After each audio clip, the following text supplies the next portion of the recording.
Hello everybody, today we are going to learn how to create a pseudo random numbers generator. So we are going to learn how to draw numbers from some kind of set. Okay, so how to do that? Well, we can create, for example, a variable that we sorted random number, so for example integer number, and then I will assign here the result from the function that is called random. Then I will send this thing to the output. And let's see what that output is. It is 41. Okay, so let's compile it again. And as you can see, it's again 41. Let's compile it again. As you can see, it is 41. Wow, so great. It is really a random number, right? No, this thing is called pseudo-random. Remember, well, you know, what is the difference between the pseudo-random number and the random number? Imagine, right now I'm having a cube in my hand and I am throwing it. I might throw it with a bigger strength or lower strength, right? And every time that cube can meet different obstacles on the way, right? And then this is a random number. Totally random, because we don't know how exactly it will react with the environment around, okay? But the pseudo-random, so the pseudo-random number is going always, it is following some rules, okay? It is following rules because it is computer. Right now he can't throw cube and he will not meet the same obstacles, the random obstacles, and he doesn't have strength and other things like that. Okay, so he is following some rules always. Okay, so this is pseudo-randoms, and we can send the rules for that function here by using the function that is called the srand. Here in that here we can send the rule how that function will be working. Okay, this s is here, stands here for seat. Seats. This is just a set of values that we will get random values from, right? So I type here now 400, and you'll notice that this number is new now, right? And now I'll beat it again. As you can see, it is still the same, but this is not now the 41. So it means that for 41 here was different number. Now we change it to different number. Okay, let's see what will happen when we do something like that.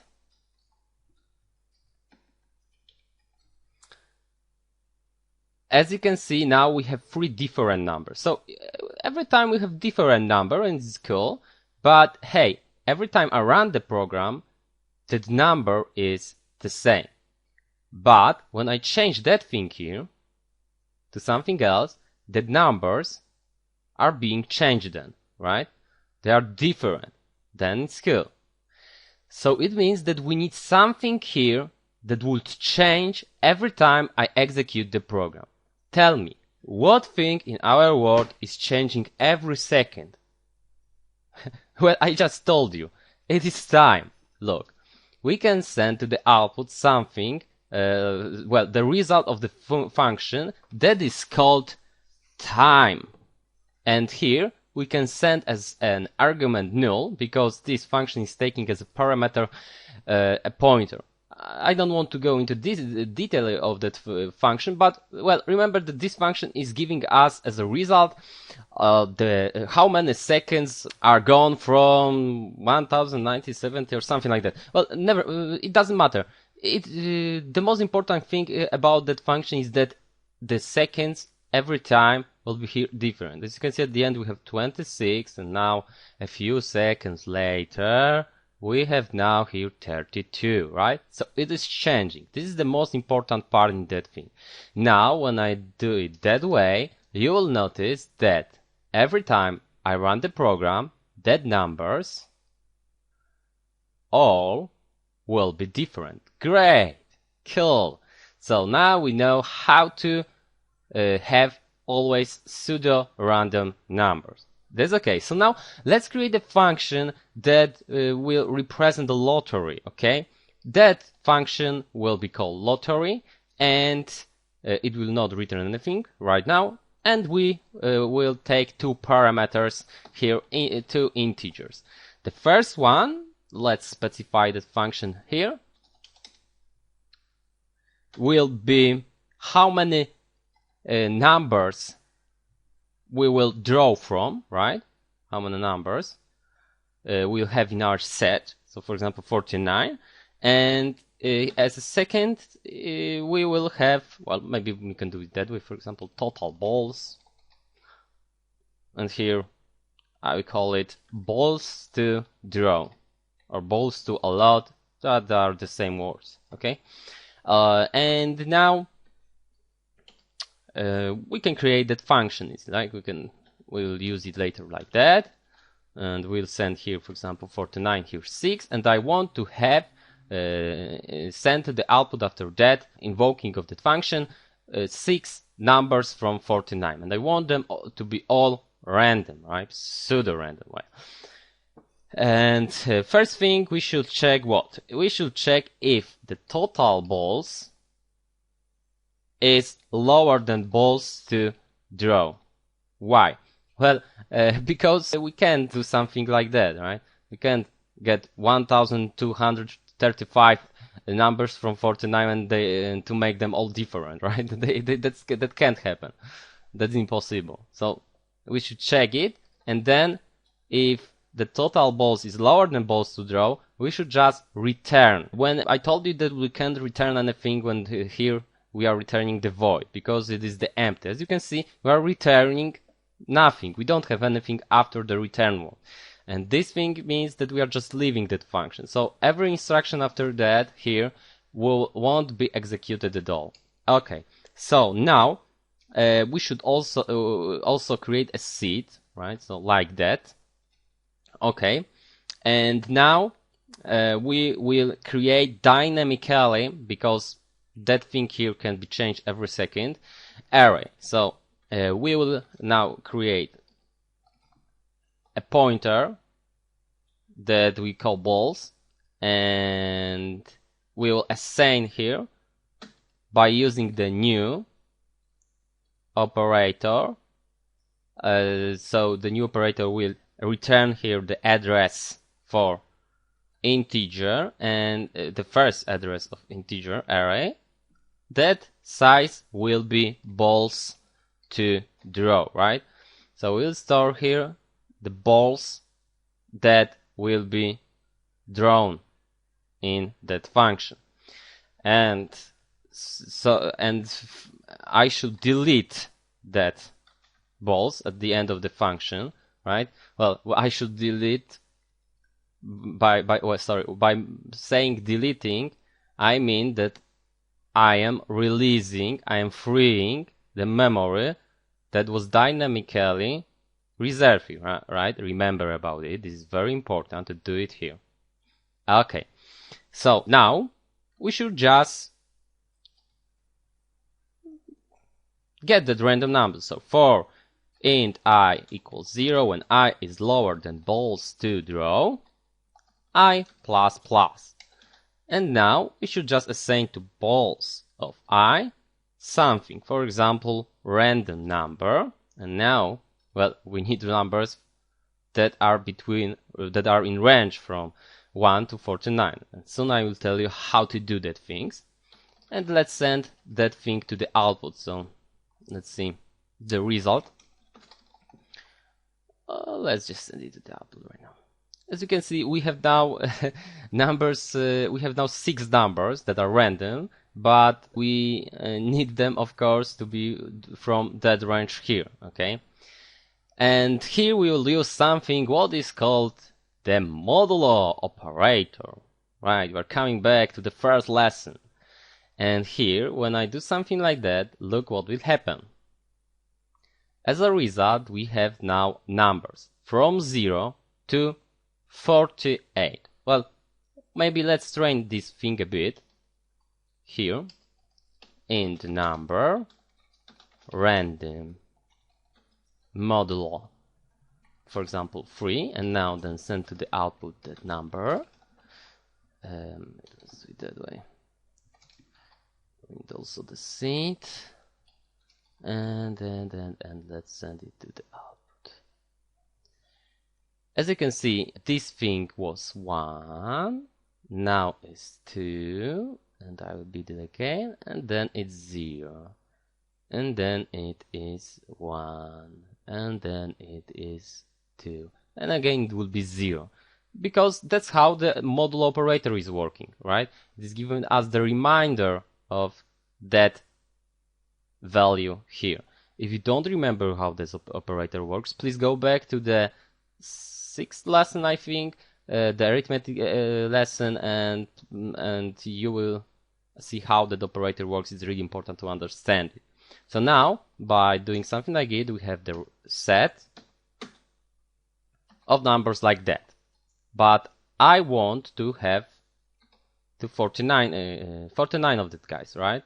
So by doing something like that, oops, the comment, I will have numbers from 0 to 48, right? That way. If I want to have from 1 to 49, I should just add after it just 1, right? And then I will have numbers from 1 to 49, that way. Okay, so let's use the information that we've just seen here, and let's just do it that way here. As you and of course let's do it that way. And as you can see, now we have pseudo random numbers. Hey, but this guy is repeated here. They're the same. We can't do something like that. We want to have, well, the most time in the lottery, we want all numbers to be different. When I do something like that, 6 from 6, as you can see, well, of course, here is not 49, but we should change that guy here to total balls. As you can see, the numbers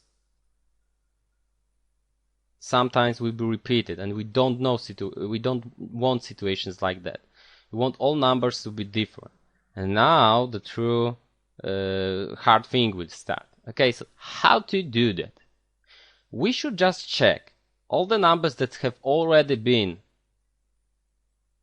drawn, right? And if there is a ball like that in that set, it means that we should again repeat the drawing of numbers, right? Okay, so let's create an inner function here that will be invoking the instruction how many times? When g is lower than I, because I will represent how many balls we have already drawn, right? Then g++, and we can now check all balls one by one. Okay, so how to do that? We can do something like that. If balls of I equals balls of G, right? It means that we should just decrement the I, and because of that, we'll just repeat the drawing of number to that array. And we can break after that easily, because we know that if one guy is repeated, we don't need to check other balls, right? But we also should notice that the G might be here once equal to I, right? Because they might be equal here, we will check the equality of two the same balls. We will check something like, is balls of 0 equals to balls of 0? It might happen, something like that might happen, and of course this is true, and then this loop would start being the infinite loop, right? So we should check here by using the conjunction if the I is not equal in the same time to G. So if they are equal here, we won't just check if they check the equality of values in that arrays. Okay. Now, and otherwise we'll just send to the output, well, else if the G is equals I. So if we end that loop here, it means that the ball here that was drawn for sure wasn't repeated value, so we can send it to the output easy. For example, here, balls of I, right? And line. And now what will happen? As you can see, nothing. That's because this thing here needs also here something like I plus 1. Now all the values here will be always different. So I'm changing it to 49, and now I have 6 numbers from 49. They are all different. But why do I need the plus 1 here? Because I told you once that the condition in for loop is checked at the start, at the beginning, okay?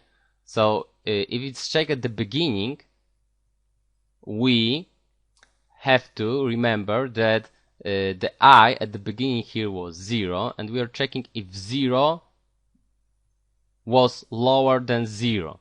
And then the condition was just false, right? And that loop wasn't executed at all, and we couldn't send that thing here to the output, right? Okay. And now everything works fine. It's okay, right? Cool. Okay, that's all in the lesson. Thank you very much.